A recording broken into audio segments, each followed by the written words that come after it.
What's up, everyone? Welcome to... And let's give a big round of applause to BMX third icon, TJ Lavin. Thanks a lot. This is your first contest back in a while. How you feeling, man? Dude, I feel like $1 million, man. I'm just so happy to be here. Like, it's been a long road, man. 2 years of recovery. I've been Tim Soder's physical therapy, getting it done every single day, and all the hard work finally paid off today. I put together a great first run.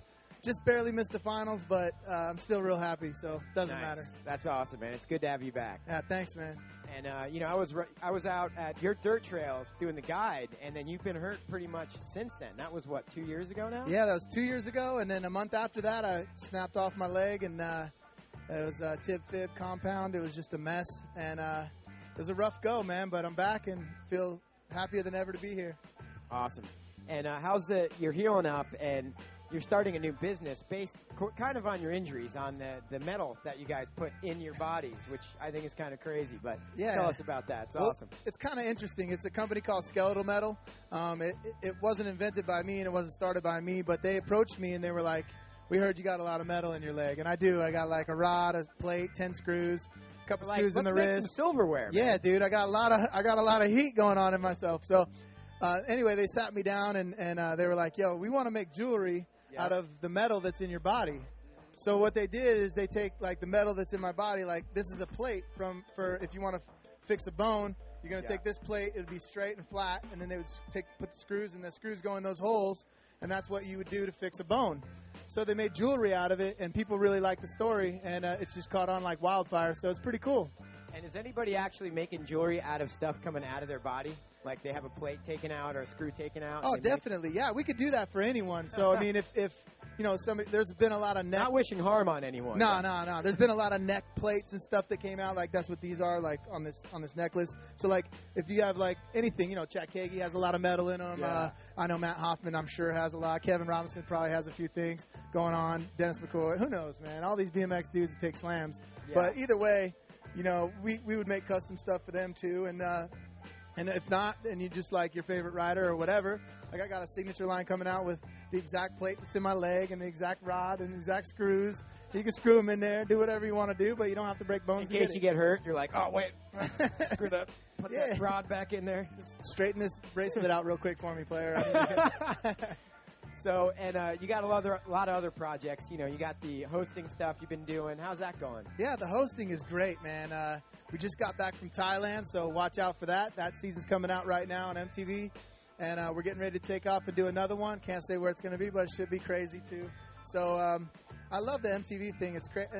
I don't know any other job you can go to work in flip-flops, not get hurt, and just go there and say a couple lines and then pin it and go bungee jumping and hanging out in the baddest places in the world. So and you know, we talked about your backyard. There's been some interesting drive-by checkouts lately. Some interesting characters have been coming by the yard to see you guys ride. Yeah, tell us about that. The two most notable is Dana White, UFC president. Right, I'm a UFC fanatic. Like I love all the fighters. Forrest Griffin, I love that guy so much. Frank Mir is my all-time favorite. But both of them lost their last fights, but that's right. He's still my favorite. All these fighters and everything, I'm just so into them, and all of a sudden this Bentley GT pulls in my backyard, and Dana White jumps out, and he's like, I want to see the yard. And I was like, all right, come on in. And, like, he has his kids, and everything's cool. And then another day, my friend Kenny from Dragon calls me. He's like, yo, you got to go out front and open the gates. Got these gates, open the gates.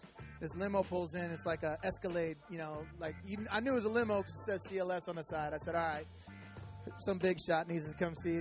These two little Oriental kids come running around the side, and then this other guy comes out. He's like, hey, what's up, man? I'm Brad. And shakes my hand, and I'm like, dude, I seen this guy in Fight Club, dude. It's Brad Pitt. I'm like, oh, my God. Like, this is Brad Pitt right now. Come in my house. So he comes in my house, and, like, you're looking at this dude. Having Brad Pitt in your house? Dude, I was kind of a little bit freaked out, bro. I'm going to be honest with you. But he ended up being, like, real, real cool. It was just like me and you. Like, he jumped in my golf cart. I drove him to this racetrack, and I was like, man, like, there might be some paparazzi around here, dude. I'll beat somebody up for you, Brad. Did you take any photos like this? Nah, man, I didn't do it, man. I wanted to so bad. But I was just like, nah, just be cool. Just be cool. Keep it under control. Yeah. Everything's cool. That's just Brad Pitt right there. Now you're setting up for your run. You're texting Brad. Yeah, Feeling man. pretty good, Brad. Well, I'm gonna be honest with you, dude. I do got his number. Like, we're boys now. We're like, you know, me and Brad, we're cool, dude. I just call Brad up, like, yo, what's up, dog? How you doing, man? Yeah, sweet. Nice. So how's the course here? The course here was pretty tech. I was impressed. That the guys had 3 days to get it done, Fuzzy and the boys, and they knocked it out, man. It was a really good time. I loved riding it, a lot of flow, but it was very tech, like, because the first set is so massive, second set is so small. Yeah. So you got to instantly slam on the binders and then just, you know, get it done. But it must be strange because you have your own course, so at home. So it's like you're like, I don't know, man. You could use a little more dirt over there on. Yeah, well, I mean, no jumps are going to be as good as your home jumps because my jumps are 10 years old.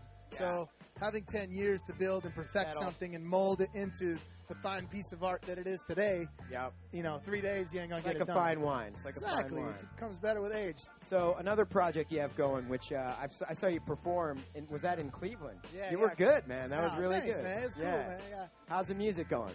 Music's going great, man. I've been producing a lot and making a lot of music for television and stuff, and you know, a lot of background beats and stuff. If you watch like I don't know if you watch Bad Girls or you watch Making the Band or you did music for Bad Girls. All these TV shows, probably like 7 or 8, like mostly reality shows. I just do like the background music. You know, they'll be like, you know, them girls will be getting in a fight or something, and there'll be some dramatic stuff going on. That's me. So, that's awesome. Yeah, it's cool, man. Any big plans for the future? Anybody you want to record with or? I've been talking to Pharrell a lot.